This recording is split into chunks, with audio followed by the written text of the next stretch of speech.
recently at a function, I said Sandeep is a new age Ram Gopal Varma. Why ఎందుకు అందరూ సందీప్ రెడ్డి వంగ సినిమాలని the OG RGV సినిమాలతో compare చేస్తారు అన్న డౌట్ చాలా మందికి ఉంది. ఈవెన్ రాజమౌళి గారు కూడా స్టేజ్ మీద సినిమా అంటే ఇలాగే తీయాలి అని ఫార్ములాస్ కూడా షేక్ చేసి డైరెక్టర్ అప్పుడప్పుడు ఒకసారి వస్తారండి. అలాంటి డైరెక్టర్ నాకు తెలిసి ఎప్పుడో నా తరంలో మన తరంలో వచ్చింది రామ్ గోపాల్ వర్మ ఒకటి తెలుసు నాకు. దాని తర్వాత దట్ కైండ్ ఆఫ్ డైరెక్టర్ ఈ నార్మ్స్ ని ఫార్ములాస్ ని అన్నిటిని పక్కన పెట్టి నేను ఇలాగే సినిమా తీస్తాననే డైరెక్టర్ సందీప్ రెడ్డి వంగ. కానీ వై ఎందుకు? దానికి చాలా రీజన్సే ఉన్నాయి. ఆర్జీవి గారు అయితే శివ సినిమా కంటే యానిమల్ సినిమా ఇంకా ఫార్ హెడ్ ఉంది అని కూడా అన్నారు. సో అప్పుడే మళ్ళీ ఇంకోసారి శివ సినిమా చూడడం జరిగింది. దెన్ ఐ రియలైజ్డ్ శివ సినిమా టైంలో ఫిల్మ్ ఇండస్ట్రీలో ఏ చేంజెస్ అయితే తీసుకొచ్చిందో ఎగ్జాక్ట్గా అలాంటి చేంజెస్ని యానిమల్ సినిమా బాలీవుడ్లో తీసుకొచ్చింది అని మీరు అనుకోవచ్చు. బట్ అదే ట్రూ. ఈ వీడియోలో బాగా డీప్ డౌన్గా ఆర్జీవి గారికి అండ్ ఎస్ఆర్వికి ఉన్న సిమిలారిటీస్ గురించి మాట్లాడుకుందాం. మంచి ఇంట్రెస్టింగ్ వీడియో, లాస్ట్ వరకు చూడండి అండ్ ఛానల్లో కంటెంట్ని చెక్ చేసి మీకు నచ్చితే సబ్స్క్రైబ్ చేయండి. ముందుగా సిమిలారిటీస్ గురించి డిస్కస్ చేద్దాం. పర్సనల్గా నాకు ఇద్దరిలో కామన్గా అనిపించే things they do what they wanted to do. ఏదో సినిమాలో ప్రకాష్ రాజ్ నేను మోనార్క్ని అన్నట్టు రామ్ గోపాల్ వర్మ అండ్ సందీప్ రెడ్డి వంగ కూడా బయట వాళ్ళు ఏమంటారో పట్టించుకోకుండా వాళ్ళకి నచ్చిన పనే చేస్తారు. ఈవెన్ నచ్చితేనే చేస్తారు. అందుకే they are in their own league. వాళ్ళు హిట్లు ఫ్లాపులతో సంబంధం ఉండదు. ఈవెన్ ఆర్జీవి గారికి ఒక ప్రాపర్ హిట్ పడి ఆర్జీవి గారు ఒక ప్రాపర్ సినిమా చేసి చాలా ఇయర్స్ అవుతుంది. అది ఆర్జీవి గారికి కూడా తెలుసు. ఇంకో సైడ్ సందీప్ వంగ ఏమో సినిమా ఫ్లాప్ అవుతుంది అని ఆర్ లాస్ వస్తుందేమో అని భయపడ్డంట. బోరింగ్ కంటెంట్ని తీస్తానేమో అని ఆలోచిస్తాడంట సందీప్. ఒకవేళ సందీప్ వంగ సినిమా ఏదన్నా ఆడియన్స్కి నచ్చకపోతే సినిమాలోని క్యారెక్టర్స్కి ఆడియన్స్ని సరిగ్గా కనెక్ట్ చేయలేకపోయాను అనుకుంటాడంట. కానీ he never care about box office numbers. ఒక ఇంటర్వ్యూలో తనే రివీల్ చేశాడు ఇది. And next, they don't care about anyone. ఇది మనకి వాళ్ళ సినిమాలు చూస్తేనే అర్థమవుతుంది. అవతల వాళ్ళు ఏమనుకుంటారు ఆర్ సొసైటీలో ఉన్న జనాలు ఏం ఫీల్ అవుతారు అన్నది అంతా వాళ్ళకి bullshit. RGV and Sandeep Reddy Vanga ఇద్దరు కూడా వాళ్ళు ఏదైతే నమ్ముతారో దాన్నే చేస్తారు, దాన్ని మాత్రమే చేస్తారు. ఆర్జీవి గారు అయితే ప్రజెంట్ చేస్తున్న సినిమాలను చూసి చాలామంది చాలా అన్నా హీ నెవర్ కేర్స్. ఇంక సందీప్ వంగ కూడా అంతే. బట్ నాట్ దిస్ బట్ సందీప్కి వ్యాలిడ్గా అనిపించని క్రిటిసిజంని అస్సలు తీసుకోడు. మాటకి మాట దెబ్బకి దెబ్బ అన్నట్టు ఒకళ్ళు క్వశ్చన్ ఆర్ క్రిటిసైజ్ చేస్తే విత్ ఇన్ ఫ్యూ అవర్స్లో దానికి రిప్లై వస్తుంది సందీప్ వంగ నుండి. But he never changes himself for others. Sandeep Vanga ఎంత సంఖ్యగాడంటే ఈ వీడియో చూడండి. It will be more because these guys are calling this film as a violent film. I want to tell them, I'll show them what violent film will be in the next. Love స్టోరీని violent cinema అన్నారని అసలు violent cinema ఎలా ఉంటుంది అని animal సినిమాతో చూపించాడు. ఏ ఇంటర్వ్యూవర్కి అయితే ఈ స్టేట్మెంట్ చెప్పాడో ఆ ఇంటర్వ్యూవర్ యానిమల్ సినిమాకి రివ్యూ ఇస్తూ యానిమల్ సినిమా చాలా మిసాజినిస్టిక్గా ఉంది, సందీప్కి ట్రీట్మెంట్ అవసరం అని రివ్యూ ఇచ్చేలా చేశాడు సందీప్ వంగ. ఇంకా చాలా ఉన్నాయి. వాటిలో ఇంకో they are different. Yes, RGV and Sandeep Reddy Vanga ఇద్దరు కూడా యూజువల్ ఫిల్మ్ మేకర్స్తో కంపేర్ చేస్తే చాలా డిఫరెంట్. అది వాళ్ళ సినిమాలు చూసినా ఆర్ వాళ్ళ ఇంటర్వ్యూస్ చూసినా కూడా అర్థమవుతుంది. ఆర్జీవి గారు ఒక స్టోరీని చాలా డార్క్ పర్స్పెక్టివ్లో చూస్తారు. బట్ సందీప్ వంగ ఆ ప్లాట్ని ఇంటెన్స్ పర్స్పెక్టివ్లో చూస్తాడు. బట్ ఇద్దరు నమ్మేది ఇట్స్ ఆల్ అబౌట్ పర్స్పెక్టివ్.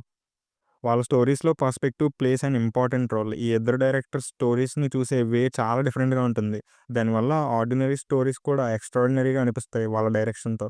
దీని గురించి ఆర్జీవి గారి ఫిల్మోగ్రఫీని ఎగ్జాంపుల్గా తీసుకొని చెప్పొచ్చు.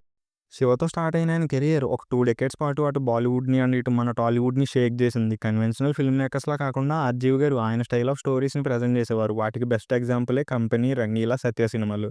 అసలు ఒక కమర్షియల్ సినిమాలో హీరో క్యారెక్టర్ ఎలా అయితే ఉండడు అనుకుంటామో అలా ఉంటాయి వాళ్ళ సినిమాల్లో క్యారెక్టర్స్. సేమ్ సందీప్ రెడ్డి వంగ సినిమాల్లో కూడా క్యారెక్టర్స్ కంప్లీట్గా డిఫరెంట్ ఉంటాయి. Most of them are flawed క్యారెక్టర్సే. ఇప్పటి వరకు ఆర్జీవి గారికి అండ్ సందీప్ రెడ్డి వంగకి ఉన్న సిమిలారిటీస్ గురించి మాట్లాడుకుందాం. ఇప్పుడు వాళ్ళ సినిమాల్లో ఉండే సిమిలారిటీస్ గురించి మాట్లాడుకుందాం. అందులో ఫస్ట్గా dark characters and dark stories. Dark అంటే మీరు అనుకునేది కాదు. ఇప్పటి వరకు ఆర్జీవి చేసిన సినిమాల్లో నేను చూసిన సినిమాలు అన్నీ కూడా క్రైమ్ రిలేటెడ్ ఆర్ లేదా హ్యూమన్స్లోని డార్క్ సైడ్ని ఎక్స్ప్లోర్ చేసే స్టోరీసే. అసలు ఒక లైట్ హార్టెడ్ సినిమా చూడలేదు ఆర్జీవి గారి ఫిల్మోగ్రఫీలో. ఎస్, శివ దగ్గర స్టార్ట్ చేస్తే ఆయన లాస్ట్ హిట్ ఫిల్మ్ అయిన రక్త చరిత్ర వరకు అన్నీ కూడా చాలా చాలా dark stories and dark characters ఉన్న సినిమాలే.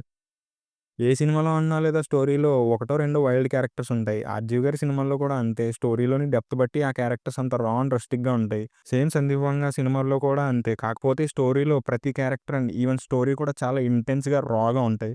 యానిమల్ సినిమాలో ఏ క్యారెక్టర్ చూసినా ఈ విషయం అలా కనిపిస్తుంది స్క్రీన్ పైన. కానీ ఈ ఒక్క సినిమాలోనే కాదు, సందీప్ రెడ్డి వంగ డెబ్యూ ఫిల్మ్ అయిన 'అర్జున్ రెడ్డి'లో అర్జున్ క్యారెక్టర్ అండ్ ఇంకో క్యారెక్టర్ చాలా ఇంటెన్స్ ఉంటారు. ఆ ఇంకో క్యారెక్టర్ మీలో చాలామంది గెస్ చేసి ఉండరు. ఆ క్యారెక్టరే ప్రీతి వాళ్ళ ఫాదర్ క్యారెక్టర్. అర్జున్ రెడ్డికి అండ్ ప్రీతి వాళ్ళ ఫాదర్‌కి ఆర్గ్యుమెంట్ జరిగే టైంలో అర్జున్ ఏ టోన్‌తో అయితే ఐయామ్ ఎ బ్లడీ సర్జన్ అంటూ డైలాగ్స్ చెప్తాడో, సేమ్ అదే ఇంటెన్సిటీతో వీడికి 2 నాలికలు అని ఆయన కూడా అంతే ఇంటెన్స్‌గా డైలాగ్ చెప్తాడు. ఆబ్వియస్‌గా 'యానిమల్‌లో అన్నీ కూడా చాలా డార్క్ అండ్ రా ఇంటెన్స్ క్యారెక్టర్స్. బట్ 'అర్జున్ రెడ్డిలో' కూడా అలాంటి క్యారెక్టర్స్ ఉన్నాయి.